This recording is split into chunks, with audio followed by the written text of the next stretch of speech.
钱一定不是拿一辈子去赚的，而是抓住机会，2至3年赚很多人一辈子都赚不到的钱。所以，如果你认为你目前是最赚钱的时候，请告诉自己不要休息好吗？因为下次这样的机会，你也许都不知道要等到什么时候，错过了，可能都不会再有了。除了研究赚钱，其实研究什么都是错的。年龄越大，对这句话的感触越深。以前我以为钱能解决 90% 的问题，现在我觉得钱能解决 99% 的问题。更关键的是，有钱不能解决的问题，没钱你也解决不了。不同频的人不要再接触，你越狠不下心来，你就越会被带跑偏。如果你现在混得不好，那么一定要脱离自己目前的圈层，眼睛只往上看，只往比你圈层更高的地方看齐。记住，永远不要低头和平视，因为这样会让你安于现状和退步。相信我，你这样做只会让你远离颈椎病，不，只会让你正视差距，从而才会有目标的努力和拉近差距。我们迷茫常常不是因为做错了什么，而是什么都没做。迷茫是人生的常态，无论任何人都有迷茫的时候，区别在于有的人经常迷茫，有的人是偶尔迷茫。有的人迷茫不知道到底该做什么，有的人迷茫是因为不知道做的对不对。人生本就是一个不断试错的过程，所谓的一错到底，在一个善于思考和执行的人身上几乎是不会发生的。很多问题都是我们在做的过程中发现的，发现一个解决一个，不要观望，先咬着牙干起来再说。很多人老是想，老是观望，优柔寡断是人生大忌，漂浮不定，只能自己祸害自己。不要轻易去反对什么，没有实力的抱怨毫无意义。也不要天天关心国家大事，我们做好眼前的事儿，过好自己的生活，不给国家添麻烦，就已经万事大吉了。我们所了解的历史是真实还是虚幻，我也没有答案。也许我们看到的都不是真的，真实的东西也许我们永远也看不到。现在我们的社会怎么样？是好是坏？几百年后才有答案，而且所谓的答案也有可能是人为优化出来的。一切都以统治阶级的意志为导向，注定我们听不到真实的声音。很多傻瓜遇到困难了就想缓缓，说等几天再说，这不是脑子有病吗？都知道夜长梦多。一个老兵对我说，我们过草地时没事想歇歇的人再也没站起来，一直慢悠悠往前走的人全活了。每当我遇到困难，想起这个老兵的话，咬着牙我又站起来，摇摇晃晃地开始走。从小到大，我接触过各种各样的穷人，包括我的朋友和亲属，他们有的愚蠢，有的聪明，有的奸诈，有的贪婪。从他们身上我清楚地看到环境对人产生的影响。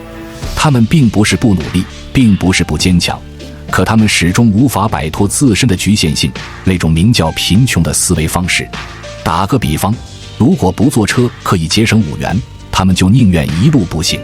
在他们看来，只有踏踏实实握在手里的票子才是钱，时间并不值钱，辛苦并不值钱，委屈和眼泪更不值钱，这让人感到窒息。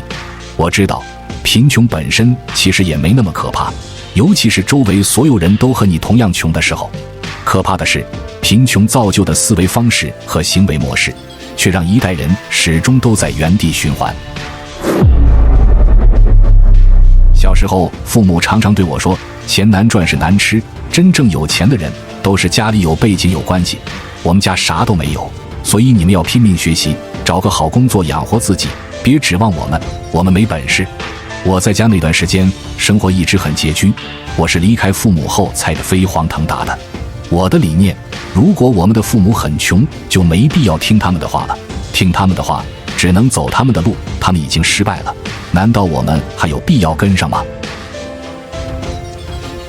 时间成本才是最大的成本，能花钱找人学习就找人学习，能花钱找人解决问题，一定不要自己去解决你不擅长的问题，自己去解决不擅长的问题，这是非常愚蠢的行为。创业赚钱的人都不会是全能的，只和赚钱的人打交道，不和嘴炮打交道，即使吹得再牛，能力再强，资源再牛掰，但没有赚到钱，就说明结果不行，结果不行，就说明一定是哪些地方出了问题，才导致结果不行的。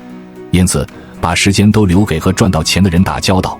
如果身边没有赚到钱的人，那就把时间留给自己去学习，去提升自己吧。做生意就要眼光准，出手狠。雅虎的费罗和杨致远最喜欢看相扑，他们最喜欢看相扑在战场上贴身肉搏的感觉，更喜欢看压倒另一方喘不上气的感觉。比尔盖茨和杨致远都不约而同地说过，我不喜欢输的感觉，我喜欢在竞争中赢得胜利。每一个商业的强者，他们都要把竞争对手打败，如果可以的话，最好能够把竞争对手彻底的打败。他们不会跟你说人情，也不会理解你的苦难与困境，更不想听你的解释，他们的目的只有一个，就是想尽一切办法打败竞争对手。当然，你可以用道德的观念来批评他们，但是这些人太清楚商场的游戏规则了，他们知道该何时出手，他们更知道该如何出招。这是一场竞争的游戏。假设你公司需要的客户是100位，你的竞争对手也需要这100位客户，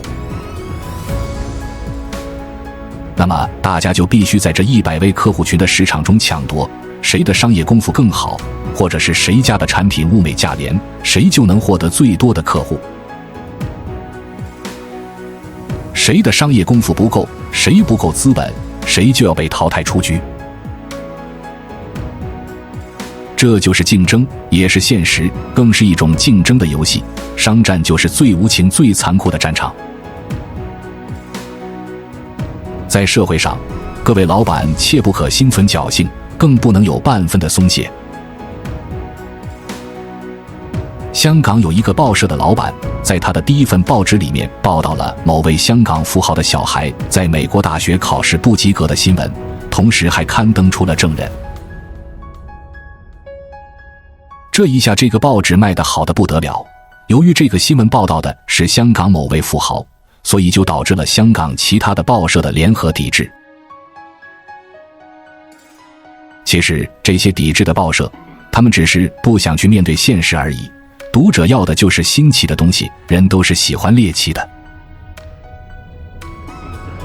其他报社不敢做的，他们却敢放胆的去做，结果不到1个月，一共有4家报社都倒闭了，而这家报社最后却成了上市公司。商业中打击竞争对手时，要在最短的时间里面给予最多的重击。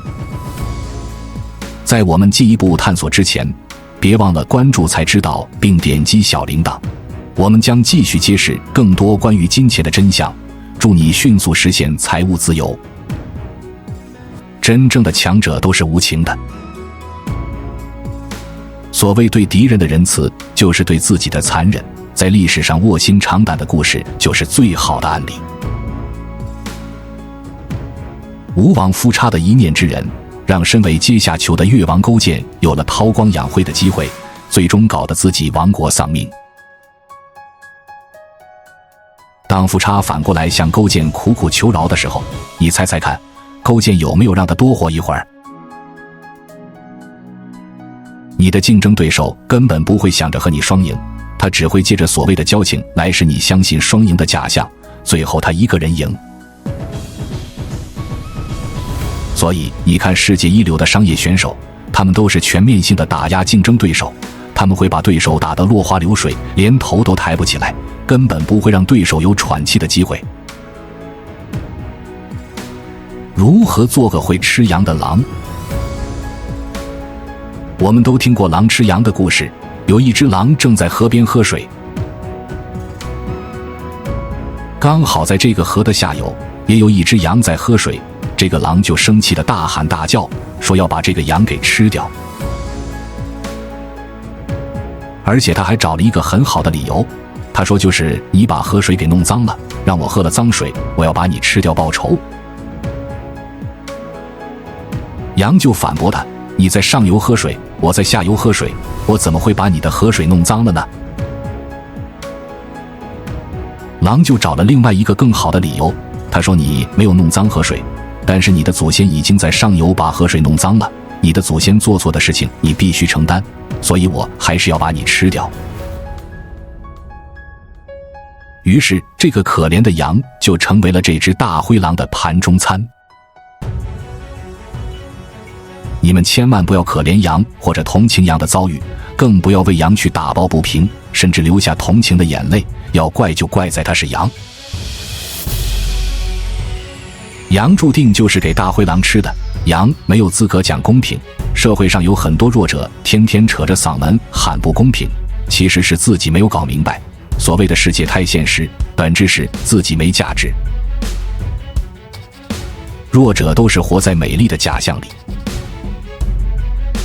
我有一个女性朋友毕业后找了一份工作，我这个朋友特别老实，所以她在公司里面经常被同事利用欺负。她做了一段时间之后，内心实在受不了了，然后她跟我聊天说她想辞职。我却很残忍地告诉她，如果你是羊，无论你去到哪里都会被大灰狼吃掉，也会被狐狸骗得团团转。我对她说，不管你去哪里工作，只要你是受害者，你就一定会遇到施害者。我说，你只有2个选择，要么做被吃的羊，要么做吃羊的狼。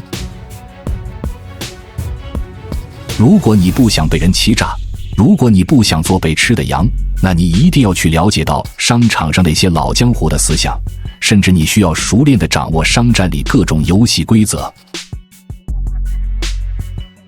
你要明白，被吃的羊是没有资格说谁对谁错的，因为人们更相信赢家说的话。所以生命的真相是既美丽又残酷。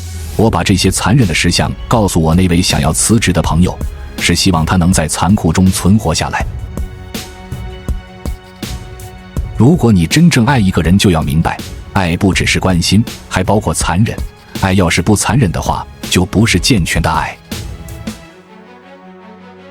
在小鸡还不能自己生存时，母鸡就会强行地把它们赶走。这时小鸡只要靠近母鸡，母鸡就会凶狠地啄它们，一点情面都不会留。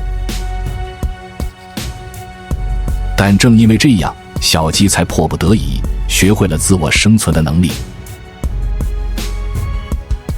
社会上，你无法成为狼，即使拥有快乐，也只是短暂的假象，因为你现在拥有的一切事物，最终会因为你是羊而被另一群狼占有。大自然的进化的方式，就是不断地留下强大的，淘汰弱小的，这一切残酷而又美丽。高手研究人性，蠢货成天讲感觉、情绪、爱情，这些虚无缥缈靠不住的东西。当老板是做局，永远都是一个局。会做局，不管在哪个行业都有钱赚；不会做局，做什么都是炮灰。当老板，你最好啥也不要管，你天天研究虚的东西，形而上的东西就是人心、人性，而形而下的由别人去干。一切生意的本质就是构建上瘾模式，控制人的精神与行为，入侵他们的一切生活、时间。任何生意达到这个目的就成功了，你反抗也不行，这就是生意的本质。生意的本质就是掠夺人们的时间，时间就是生命本身。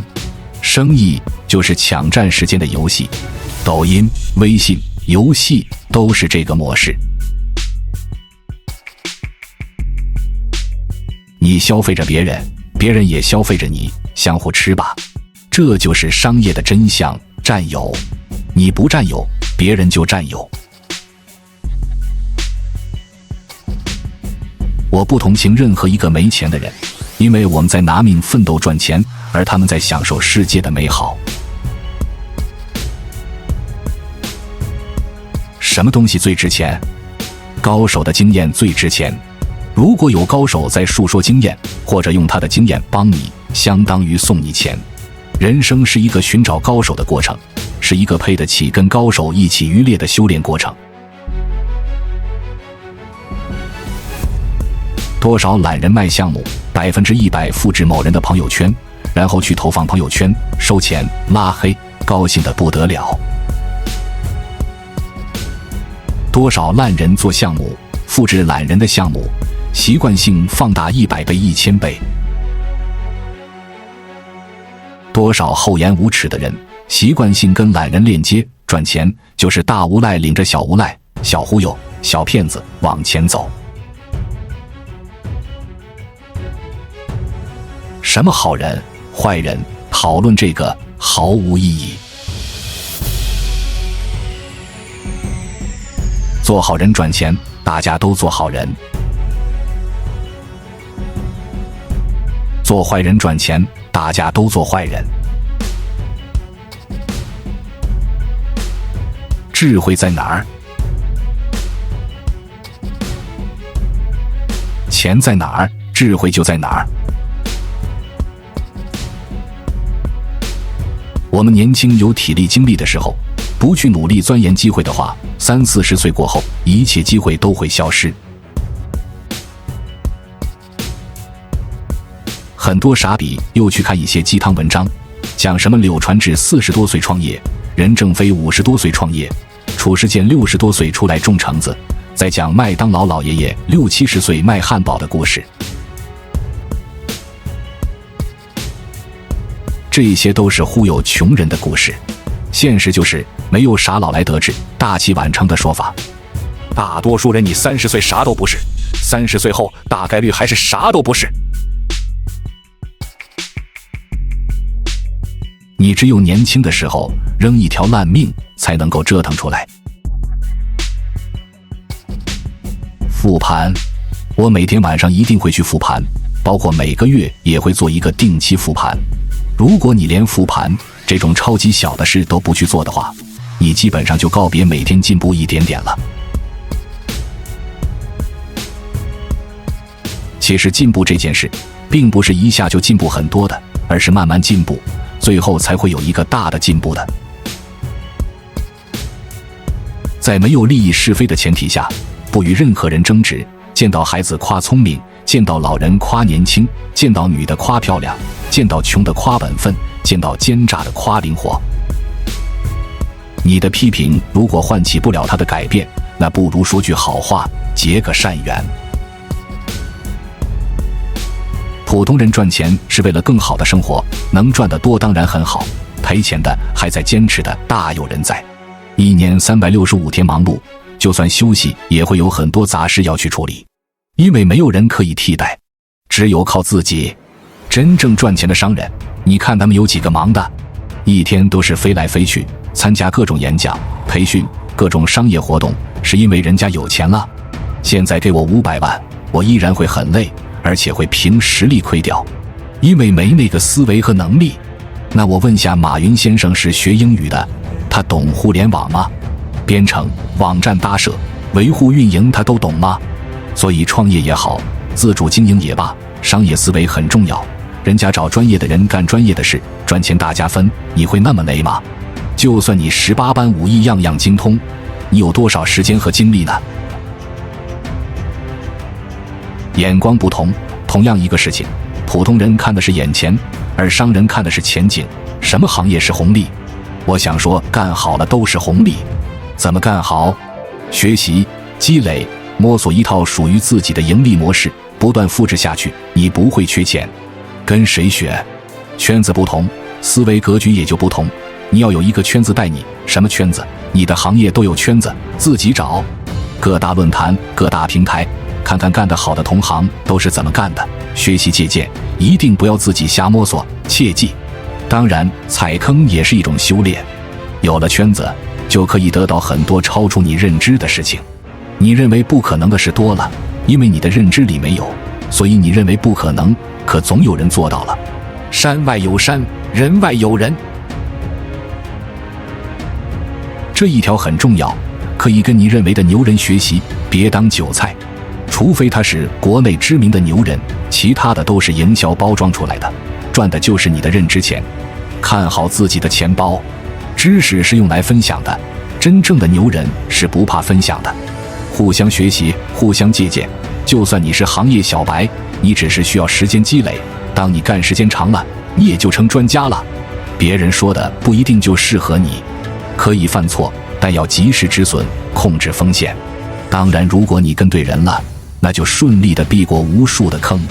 但也请注意，没有人会一直给你当方向标，时代在变化，行业也在变化，就算你有贵人相助，那也是别人的。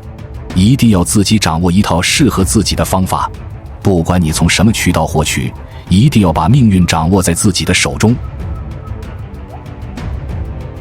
作为一个创业者，如果不思考，一直不断重复地做一件事，是永远也干不好的。要创新，要突破，要有自己的想法，不能每天忙得昏天暗地的，倒头就睡了。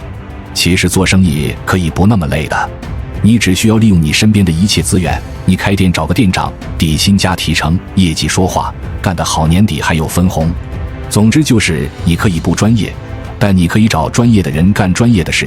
你只需要把组织架构建立起来，定目标，把握方向，迎合时代红利就行了。上市公司每年都会有业绩责任书的，职业经理人都是要千军令状的，直接跟你的年薪挂钩。记住，缺什么都不会缺人，前提是你得会选人，会管理，会组织架构，未来的方向，这都是通过学习才能得到的，这才是老板该干的事。